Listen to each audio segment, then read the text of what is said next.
Welcome to Luca and Miguel. Enjoy the video. You start by making sure you have the image you want ready and a quick path to it. Open Settings or right-click the desktop and select Personalize. This gets you directly into wallpaper controls.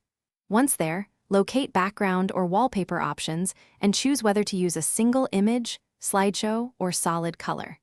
Make sure the image matches your screen resolution to avoid stretching. Next, click Browse to find your file and prepare to apply it. Now you choose and fine-tune the image itself. After browsing and selecting the file, preview how it looks and pick a fit option. Fill for full coverage, fit to keep aspect ratio, or span across multiple monitors. If your system offers crop or scaling, use it to remove unwanted edges. This ensures key parts of the photo remain visible. Once adjusted, confirm which display is primary if you have multiple screens, because the wallpaper can differ per monitor. Apply the change and watch the desktop refresh. Your new wallpaper should appear immediately. If it doesn't, make sure you clicked Apply or Set as Background, then verify across all monitors. Sometimes a logout or quick restart forces the update.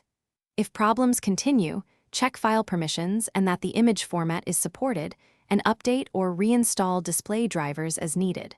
Finally, try a different image to rule out a corrupt file. That often resolves stubborn display issues. Thanks for watching and please subscribe.